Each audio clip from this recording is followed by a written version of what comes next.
मैं आज दोबारा ये सवाल पूछता हूं कि आपने 2% से 12% कमीशन क्यों किया? केवल इस बात का जवाब दे दें। और जो L1 लाइसेंस होल्डर थे उन सबको मनीष सिसोदिया ने अपनी कलम से लाइसेंस दिया, प्राइवेट लोगों को लाइसेंस दिया। आज अरविंद केजरीवाल क्या कह रहे हैं? सीबीआई और ईडी को रेड नहीं करनी चाहिए। क्यों नहीं करनी चाहिए? क्योंकि सीबीआई और ईडी आजकल अरविंद केजरीवाल, मनीष सिसोदिया जी के जो पैसे के लेन देन हुए हैं उन लोगों को अरेस्ट कर रही है। जो दिल्ली के शिक्षा मंत्री हैं उनकी खुद की धर्मपत्नी को दिल्ली की चिकित्सा व्यवस्था पर कोई विश्वास नहीं है। जैसे ही इनको खांसी होती है ये सीधा अपोलो भाग जाते हैं।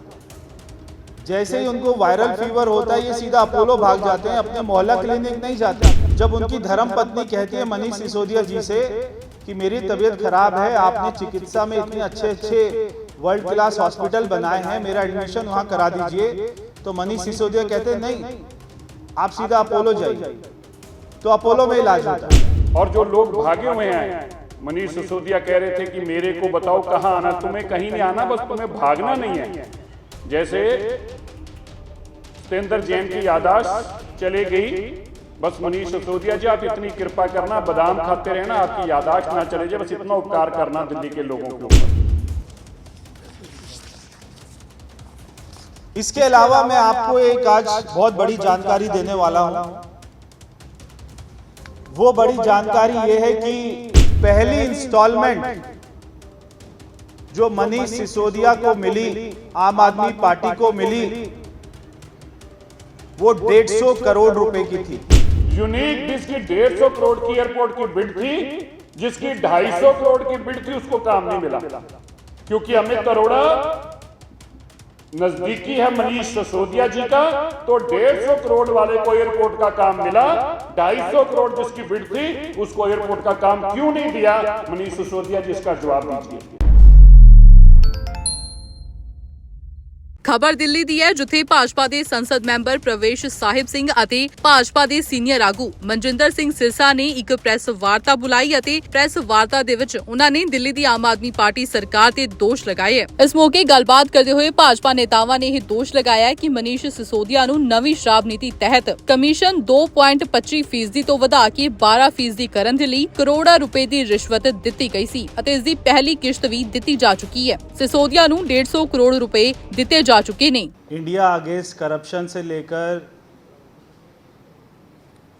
LOC खुलने का सफर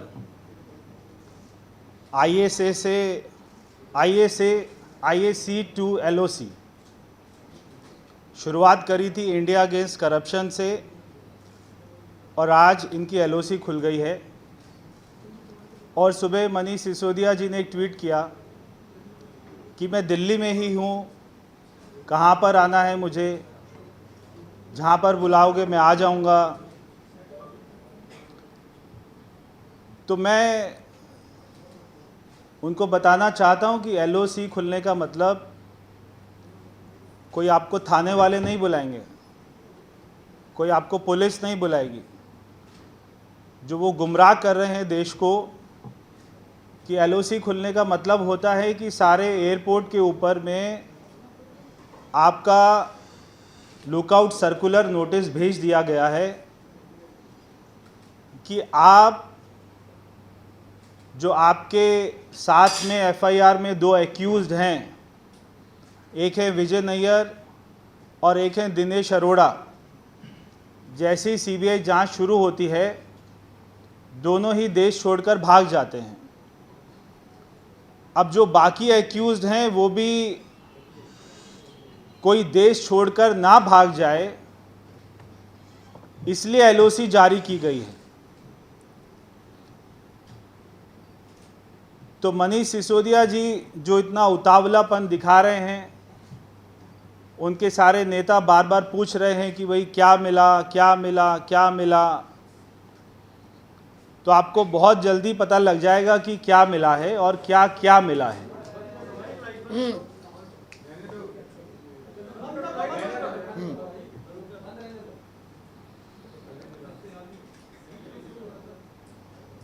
जितनी बार भी आम आदमी पार्टी से एक सवाल पूछा गया, अभी तक आम आदमी पार्टी एक सवाल का जवाब नहीं दे पाई। बाकी तो वो सब बोल रहे हैं कि आपने 2% से 12% कमीशन क्यों किया। जब भी उनसे ये सवाल पूछा जाता है तो वो बोलते हैं हमारा न्यूयॉर्क टाइम्स में लेख छप गया है, तो हमको लाइसेंस मिल गया है करप्शन करने का। मैं आज दोबारा ये सवाल पूछता हूं कि आपने 2% से 12% कमीशन क्यों किया। केवल इस बात का जवाब दे दें। और जो L1 लाइसेंस होल्डर थे उन सबको मनीष सिसोदिया ने अपनी कलम से लाइसेंस दिया, प्राइवेट लोगों को लाइसेंस दिया। मैं आज फिर से कहना चाहता हूं मीडिया के सामने कि ये 1 करोड़ 2 करोड़ का मामला नहीं है, ये सैकड़ों करोड़ का मामला है। जब हम इनसे 2 से 12% का सवाल पूछते हैं तो ये बोलते हैं हमने बहुत शिक्षा में क्रांति ले आए हैं और हम चिकित्सा में क्रांति ले आए हैं। आज इनकी चिकित्सा की क्रांति के कुछ सबूत वो हमने ट्वीट किए थे कि जो दिल्ली के शिक्षा मंत्री हैं उनकी खुद की धर्मपत्नी को दिल्ली की चिकित्सा व्यवस्था पर कोई विश्वास नहीं है। ये एक बिल की कॉपी है। ये बिल मनीष सिसोदिया और श्रीमती मनीष सिसोदिया, ये दोनों के दोनों 2014 से लेकर 2021 तक के ये बिल हैं। 22,61,000 रुपया, 22,61,120 रुपया ये टैक्स पेयर का अपने इलाज पर खर्च कर चुके हैं। और कौन कौन से हॉस्पिटल में इन्होंने इलाज कराया? मैक्स हॉस्पिटल में, अपोलो हॉस्पिटल में। तो ये कोई 15 बिल हैं, 15 में से 12 बार ये अपोलो गए। तो क्या अपोलो हॉस्पिटल दिल्ली सरकार का है? जैसे ही इनको खांसी होती है ये सीधा अपोलो भाग जाते हैं। जैसे ही उनको वायरल फीवर होता है ये सीधा अपोलो भाग जाते हैं, अपने मोहल्ला क्लिनिक नहीं जाते, ये दिल्ली सरकार के सरकारी अस्पताल नहीं जाते। ये बिल हैं 22,61,000 रुपया। मैं इनसे पूछना चाहता हूं, और कल भी मैंने कहा था और मैं आज सारे आम आदमी पार्टी के सांसद, उनके मंत्री, उनके विधायक, मैं आज उनके परिवार वालों से कुछ कहना चाहता हूं और उनके बच्चों से कुछ कहना चाहता हूं कि आपके पिताजी बार बार ये कहते हैं कि हमारे सरकारी स्कूलों में जज का बच्चा भी पढ़ता है, गरीब का बच्चा भी पढ़ता है। आज तक वो जज का नाम तो आपने नहीं बताया किसका बच्चा पढ़ता है। मैं उन बच्चों से कहना चाहता हूं कि बच्चों, अगर अपने पिताजी को आज बोलो, अगर आपको आपकी शिक्षा क्रांति पर इतना विश्वास है तो हम सबका नाम प्राइवेट स्कूलों से काटकर दिल्ली सरकार के स्कूलों में दाखिला करवा दें। वो अपने बच्चों को नहीं भेजते हैं, खुद का इलाज अपने सरकारी अस्पतालों में नहीं कराते हैं। अपनी धर्मपत्नी को उनकी धर्मपत्नी को विश्वास नहीं है कि जब उनकी धर्मपत्नी कहती है मनीष सिसोदिया जी से कि मेरी तबीयत ख़राब है, आपने चिकित्सा में इतने अच्छे अच्छे वर्ल्ड क्लास हॉस्पिटल बनाए हैं, मेरा एडमिशन वहाँ करा दीजिए, तो मनीष सिसोदिया कहते हैं नहीं, आप सीधा अपोलो जाइए। तो अपोलो में इलाज होता है। इसके अलावा मैं आपको एक आज बहुत बड़ी जानकारी देने वाला हूं। वो बड़ी जानकारी ये है कि मैंने आपको पहले बताया था कि ये जो डील हुई थी, ये जो पॉलिसी बनी थी, ये दिल्ली के ओबराय होटल में एक स्वीट बुक था। 6 महीने लगातार वो स्वीट बुक रहा। वहाँ पर दिल्ली के excise officer, excise commissioner, Delhi के उप मुख्यमंत्री, कुछ लिकर माफिया और कुछ पॉलिटिकल परिवार के लोग उस मीटिंग में शामिल होते थे। वो पॉलिटिकल परिवार है जो तेलंगाना के मुख्यमंत्री हैं केसीआर, उनके परिवार के लोग उस मीटिंग में शामिल होते थे। वो एक प्राइवेट प्लेन में आते थे। एक बहुत बड़ा उनके राज्य का शराब माफिया है, उसके प्राइवेट प्लेन में आते थे और ये जो स्वीट बुक था ये उन्होंने ही बुक कराया था और उन्होंने ही सेम पॉलिसी पंजाब में लागू कराई है। उन्होंने ही मनीष सिसोदिया के साथ मिलकर, अरविंद केजरीवाल के साथ मिलकर ये पूरा प्लान बनाया और ये पॉलिसी उनके राज्य में भी चलती है, तेलंगाना में, और इस पॉलिसी को वो पश्चिम बंगाल में भी चालू करवाया है। केसीआर के परिवार के लोगों ने यहाँ के जो L1 लाइसेंस होल्डर थे, पहले वो अपने लोग बनाए और पहली इंस्टॉलमेंट जो मनीष सिसोदिया को मिली, आम आदमी पार्टी को मिली, वो 150 करोड़ रुपए की थी। 150 करोड़ रुपया सबसे पहले डील में इनको मिला। वो जो लोग आते थे तेलंगाना से, उन लोगों ने पहली इंस्टॉलमेंट इनको 150 करोड़ रुपया दिया और उसके बदले में तय हुआ कि जो L1 का जो कमीशन है वो कमीशन पहले हम लेंगे, हम इसका प्रॉफिट कमाएंगे, उसके बाद में आप इस काम को कर सकते हैं। तो मेरा ये आरोप है, मनीष सिसोदिया ये बताएं कि क्या उन्होंने, जो तेलंगाना के मुख्यमंत्री हैं केसीआर, उनके परिवार के लोगों के साथ में मीटिंग करी या नहीं करी। उनके परिवार के लोगों के साथ में ओबराय होटल में आप मिले या नहीं मिले, इस बात का मनीष सिसोदिया जवाब दे। और मैं चाहता हूं इससे पहले कि वो कोर्ट में अपने इस जुर्म को कबूलें, स्वीकार करें और सारे सबूत आएं। एक उप मुख्यमंत्री होने के नाते उनकी जिम्मेदारी है कि जब ये सारी बातें सामने आ रही हैं, वो खुद जनता के सामने आकर माफ़ी मांगे कि मैंने गलत काम किया है, मैंने इतना करोड़ों रुपया अपनी पार्टी के कहने से, अपने मुख्यमंत्री के कहने से इकट्ठा किया है, उसको कहाँ कहाँ ट्रांसफ़र किया है, वरना बाद में तो ये कोर्ट में आएगी ही। अगर वो अपनी बात को स्वीकार करे और माफ़ी मांगे, इससे बेहतर मेरी उनको फ्रेंडली एडवाइस नहीं हो सकती है। तो ये मुझको आज कहना था। LOC इसलिए खुली क्योंकि ये लोग देश छोड़कर ना जाएं। जो जांच एजेंसी है उनको ऐसा अनुमान था कि जो 2 लोग चले गए हैं औरों की तरह, इनमें से कुछ लोग और जा सकते हैं, इसलिए ये LOC खुली है। बहुत बहुत धन्यवाद। ਉੱਥੇ ਗੱਲਬਾਤ ਕਰਦੇ ਹੋਏ ਭਾਜਪਾ ਦੇ ਸੀਨੀਅਰ ਆਗੂ ਮਨਜਿੰਦਰ ਸਿੰਘ ਸਿਰਸਾ ਨੇ ਕਿਹਾ ਕਿ ਕੇਜਰੀਵਾਲ ਵੱਲੋਂ ਸ਼ਰਾਬ ਨੀਤੀ ਦੇ ਵਿੱਚ ਕੀਤੇ ਭ੍ਰਿਸ਼ਟਾਚਾਰ ਦੇ ਪੁਖਤਾ ਸਬੂਤ ਜਲਦੀ ਹੀ ਸਾਹਮਣੇ ਆਉਣਗੇ। ਨਾਲ ਹੀ ਉਹਨਾਂ ਕਿਹਾ ਕਿ ਆਪ ਆਗੂਆਂ ਨੇ ਦਿੱਲੀ ਅਤੇ ਪੰਜਾਬ ਦੇ ਵਿੱਚ ਉਹੀ ਸ਼ਰਾਬ ਨੀਤੀ ਲਾਗੂ ਕੀਤੀ ਹੈ ਜੋ ਤੇਲੰਗਾਨਾ ਦੇ ਵਿੱਚ ਪਹਿਲਾਂ ਤੋਂ ਲਾਗੂ है। बॉलीवुड का बहुत मशहूर गाना हुआ था, देख तेरे संसार की कितनी कैसी हुई, क्या था, देख तेरे संसार की हालत क्या हुई भगवान, कितना बदल गया इंसान, कितना बदल गया इंसान।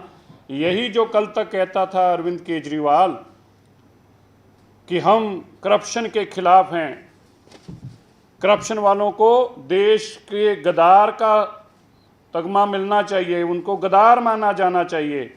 आज उन्होंने ट्वीट करके कहा करप्शन तो मुद्दा ही नहीं है, सीबीआई और ईडी को रेड नहीं करनी चाहिए। आज अरविंद केजरीवाल क्या कह रहे हैं? सीबीआई और ईडी को रेड नहीं करनी चाहिए। क्यों नहीं करनी चाहिए? क्योंकि सीबीआई और ईडी आजकल अरविंद केजरीवाल, मनीष सिसोदिया जी के जो पैसे के लेन देन हुए हैं उन लोगों को वो अरेस्ट कर रही है। जैसे परवेश जी ने बताया, ये कुछ नामों में हिचकिचाहट कर रहे थे शायद, परिवार का तो बताया और सारी बातों के उन्होंने खुलासे किए। और जो लोग भागे हुए हैं, मनीष सिसोदिया कह रहे थे कि मेरे को बताओ कहाँ आना, तुम्हें कहीं नहीं आना, बस तुम्हें भागना नहीं है। जैसे सत्येंद्र जैन की यादाश्त चली गई, बस मनीष सिसोदिया जी आप इतनी कृपा करना, बादाम खाते रहना, आपकी यादाश्त ना चले जाए, बस इतना उपकार करना दिल्ली के लोगों के ऊपर। परवेश जी ने बताया ओबराइस में मीटिंग होती रही, उस ओबराइस की मीटिंग, ये सारी इस करप्शन की गढ़ जो है वो ओबराइस होटल से ही शुरू होती है। ओबराइस होटल के अंदर तब के दिल्ली के कमिश्नर, तब के दिल्ली के डिप्टी कमिश्नर मनीष सिसोदिया, अमित अरोड़ा, विजय नायर, दिनेश अरोड़ा, अमन ढल, बरिंदर सिंह ढल और मिस्टर नायर, ये सब लोग ओबराइस में बैठ के, और इनके सरगना का संचालन कौन करते थे? के कविता, जो कि केसीआर के परिवार से हैं। के कविता ने ही उनकी बेटी हैं और वही सारे साउथ के लोगों को यहाँ पर लेके आए थे। रेड्डी ब्रदर्स को लेके आए, मगुंटा की, जो जिनकी मंगुंटा के नाम से शराब के लाइसेंस हैं, यहाँ पे एडवांस में पैसा दिया गया। पंजाब इलेक्शन और गोवा इलेक्शन के लिए एडवांस पैसा दिया गया। और मैं आपको तरीकों के साथ किस किस तरीक को, पहले तो मैं आपको ये बताना चाहता हूँ कि इन्होंने पैसे लिए कितने कितने हैं। ये कल भी कह रहे थे कि हमारा बता नहीं रहे, मनीष सिसोदिया जी कह रहे थे बता नहीं रहे हमने कितने पैसे लिए हैं। हम बता रहे हैं भाई, आप सुन नहीं रहे। सारा देश सुन रहा है मनीष सिसोदिया जी, बस एक आप ही को नहीं सुन रहा, क्योंकि आपने ले रखे हैं इसलिए आपको सुनना नहीं चाहते आप। तो कितने पैसे लिए आपको परवेश जी ने अभी बताया, 150 करोड़ रुपया एडवांस लिया, एडवांस। इसके बाद कितने कितने पैसे लिए आप सुनकर हैरान होंगे। अमन ढल ने, जिसकी ब्रिंडको की शराब की फैक्ट्री है, जिसकी ब्रिंडको की होलसेल का काम है, जो 2% पे काम करता था, उसको अरविंद केजरीवाल जी ने अपनी कलम साइन करके, अरविंद केजरीवाल जी ने कलम साइन करके 12% उसकी कमीशन बढ़ा दी, 2% से 12%। और आप याद रखें मेरे मित्रों, मैं आपको बताना चाहता हूं मीडिया के बंधुओं को, ये जो 2% से 12% का धंधा किया है, ये कोई ऑक्शन नहीं हुई, ये कोई पर्ची लॉटरी नहीं निकली। इनको सीधा लाइसेंस अरविंद केजरीवाल जी ने दिया है, इनके ऊपर कोई ऑक्शन भी नहीं कराई। ये दिल्ली में याद रहना चाहिए कि दिल्ली में जो सबसे बड़ा घोटाला, इसमें ऑक्शन नहीं हुई। लोगों को बोलते हमने ऑक्शन कराई है, होलसेल की इन्होंने ऑक्शन नहीं कराई, बकायदा इन्होंने खुद सिलेक्ट करके जिसको काम देना था दिया। और किसको दिया? ब्रिंडको को दिया, अमन ढल को दिया। अमन ढल कोई इतना प्यारा है अरविंद केजरीवाल जी और मनीष सिसोदिया जी को, कितना प्यारा है कि खाली दिल्ली में नहीं, अब पंजाब में भी इसी के पास काम है। याद रखिएगा, अमन ढल के पास पंजाब का भी काम है। और अभी पूछते थे कहां कहां कितने कितने पैसे दिए, तो जिन लोगों ने सीबीआई को जाकर बताया, जिसने 2.5 करोड़ दिया उसने भी अपना बयान दर्ज कराया है, जिसने 3 करोड़ दिया उसने भी अपना बयान दर्ज कराया है। और खाली एक ब्रिंडको कंपनी अमन ढल ने 50 करोड़ रुपया दिया और 18 करोड़ रुपए का एक सिंगल क्रेडिट नोट काटा। इसको नोट करिएगा, 18 करोड़ का सिंगल क्रेडिट नोट काटा अमन ढल ने, जो मनीष सिसोदिया के पास कैश गया।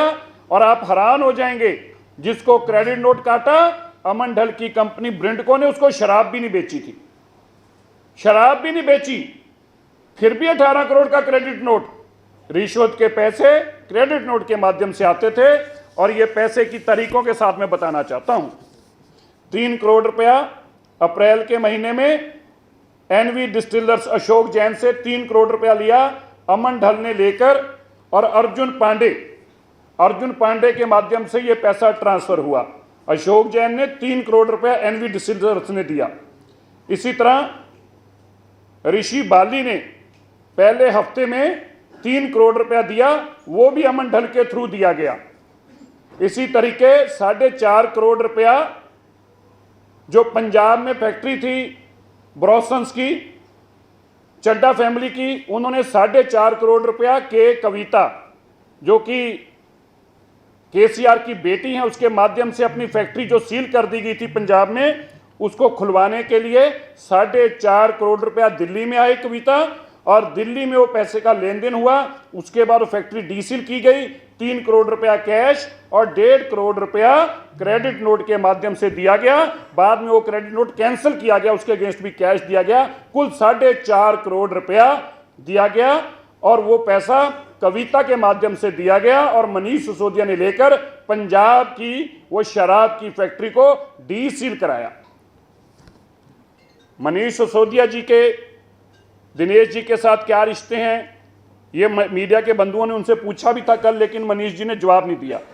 तो मैं मनीष जी से पूछना चाहता हूं, मनीष जी, दिल्ली के लोग आपसे सवाल कर रहे हैं, आप बार बार कहते हो शिक्षा की बात करते हो, आप हेल्थ सर्विसेज की, लेकिन आप एक्साइज की चोरी पे क्यों भागते हो? हमारे बड़े स्पष्ट से सवाल हैं। मुझे उम्मीद है कि आप अब जरूर जवाब देंगे और मीडिया बंधुओं से मैं जरूर कहूंगा, भाई आप उनका भाषण सुनने मत जाया करो, उनसे सवाल पूछा करो। और सवाल हम आपको दे दिए देते हैं, क्या क्या सवाल हैं।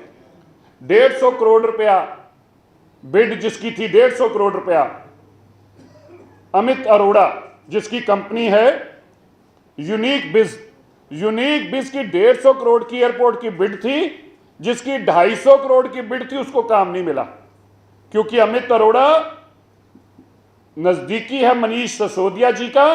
तो 150 करोड़ वाले को एयरपोर्ट का काम मिला, 250 करोड़ जिसकी बिड थी उसको एयरपोर्ट का काम क्यों नहीं दिया? मनीष सिसोदिया जी इसका जवाब दीजिए।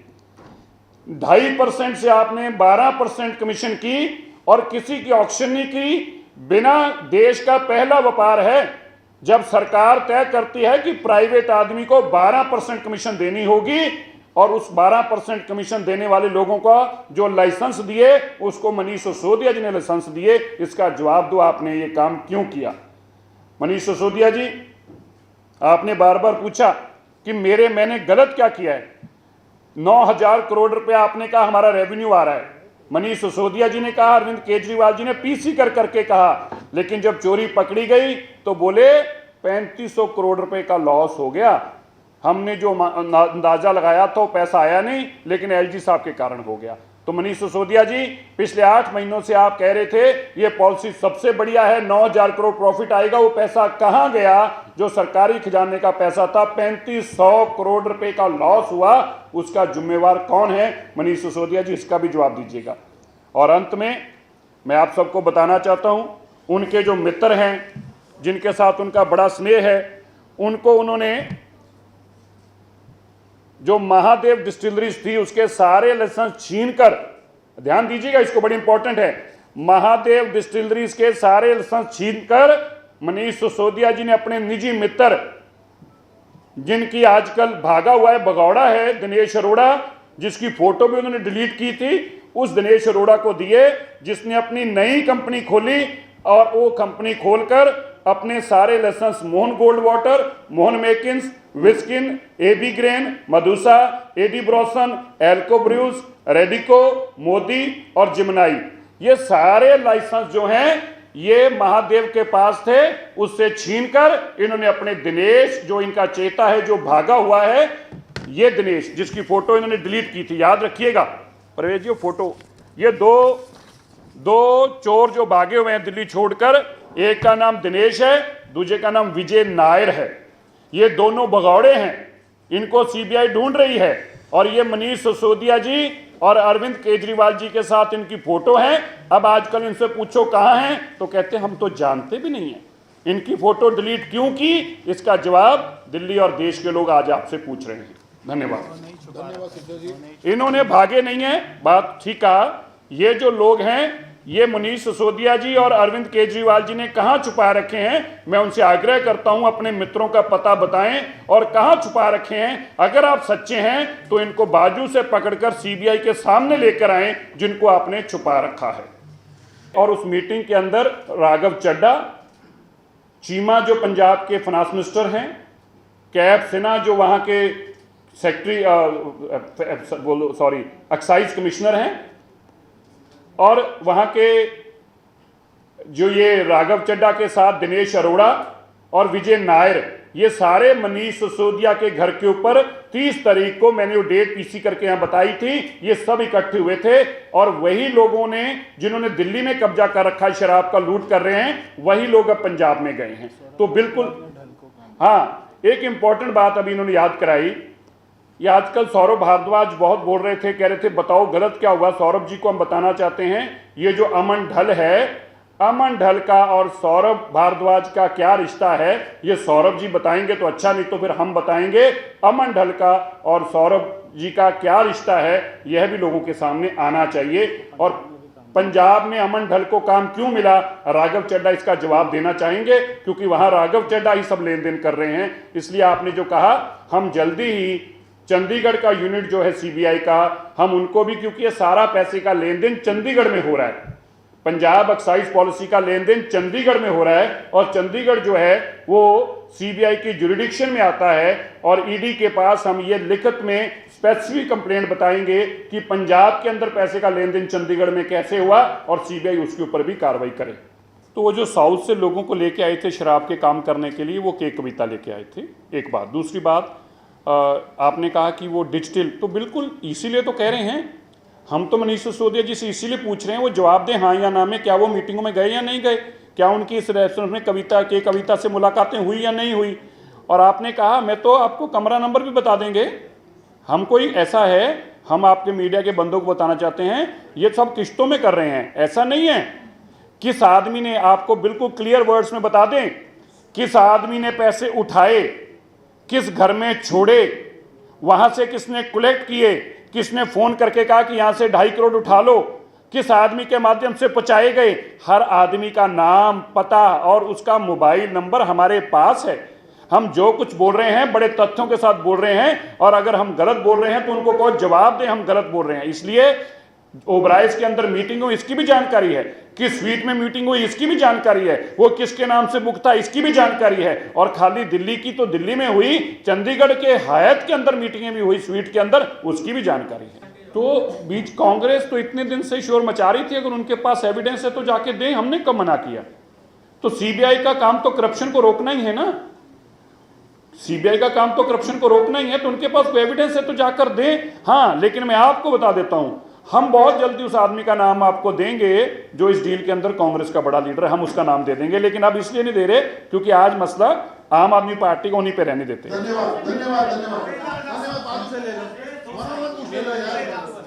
अब बोल लो कोई नहीं। देखिए, मैं पंजाब के मुख्यमंत्री के बारे में नहीं कर सकता पुष्टि, क्योंकि मेरी जानकारी में नहीं है। मेरे को शराब घोटाले के बारे में जानकारी है, कब का और किस किस तरीके को मीटिंग हुई इसकी हमें जानकारी है। राम किंकर जी, एक बात मैं कह दूं, जिन्होंने राम किंकर जी ने पूछी है, हम बहुत सारी चीज़ें सीबीआई को दे चुके हैं, सारे एविडेंस दिया है, और बहुत सारे एविडेंस रोज निकल के आता है। और मैं आपको बताऊं, आपके टीवी चैनल के माध्यम से लोग सुनते हैं, उसके बाद हमें मैसेज करते हैं, चिट्ठियां लिखकर भेज रहे हैं, मेल भेज रहे हैं, हम यहाँ थे इस वक्त, ऐसे पैसे का लेन देन हुआ। तो बहुत सारे लोग आ रहे हैं, वो सारा एविडेंस जो है सीबीआई तक पहुंचा रहे हैं। ਦੱਸ ਦਈਏ ਕਿ ਦਿੱਲੀ ਦੇ ਡਿਪਟੀ ਸੀਐਮ ਮਨੀਸ਼ ਸਿਸੋਦੀਆ ਦੇ ਘਰ ਸੀਬੀਆਈ ਦੇ ਛਾਪੇ ਤੋਂ ਬਾਅਦ ਸਿਆਸਤ ਲਗਾਤਾਰ ਗਰਮਾਉਂਦੀ ਜਾ ਰਹੀ ਹੈ ਅਤੇ ਵਿਰੋਧੀਆਂ ਵੱਲੋਂ ਲਗਾਤਾਰ ਦਿੱਲੀ ਦੀ ਆਮ ਆਦਮੀ ਪਾਰਟੀ ਸਰਕਾਰ ਨੂੰ ਘੇਰਿਆ ਜਾ ਰਹੀ ਹੈ। D5 ਚੈਨਲ ਪੰਜਾਬੀ ਲਈ ਦਿੱਲੀ ਤੋਂ ਦਵਿੰਦਰ ਸਿੰਘ ਦੀ ਰਿਪੋਰਟ। ਹੋਏਗੀ ਕਿਸਾਨਾਂ ਦੀ ਗੱਲ, ਨਵੀਂ ਖੇਤੀ ਮਸ਼ੀਨਾਂ, ਬੀਜਾਂ ਤੇ ਬਾਗਾਂ ਦੀ ਗੱਲ ਲੈ ਕੇ ਚੱਲਾਂਗੇ ਤੁਹਾਨੂੰ ਰੰਗਲੇ ਪੰਜਾਬ ਦੇ ਖੇਤਾਂ ਵੱਲ। ਦੇਖਣਾ ਨਾ ਭੁੱਲਣਾ ਸਾਡਾ ਖਾਸ program farming with Amarjit Waraich, ਸੋਮਵਾਰ ਤੋਂ ਸ਼ੁੱਕਰਵਾਰ ਸਵੇਰੇ 7:30 ਵਜੇ D5 ਚੈਨਲ ਪੰਜਾਬੀ ਤੇ। ਕੀ ਹੁੰਦੀ ਹੈ ਜਮਾਬੰਦੀ, ਕਿਵੇਂ ਬਣਦੀ ਹੈ ਵਸੀਅਤ, ਜ਼ਮੀਨ ਜਾਇਦਾਦ ਦੇ ਹਰ ਮਸਲੇ ਤੇ ਕਰਾਂਗੇ ਚਰਚਾ। ਦੇਖਣਾ ਨਾ ਭੁੱਲਣਾ ਸਾਡਾ ਖਾਸ programme naibtehsildar.com। D5 channel Punjabi ਹੁਣੇ ਸਬਸਕ੍ਰਾਈਬ ਕਰੋ, ਬੈਲ ਆਈਕਨ ਤੇ ਕਲਿੱਕ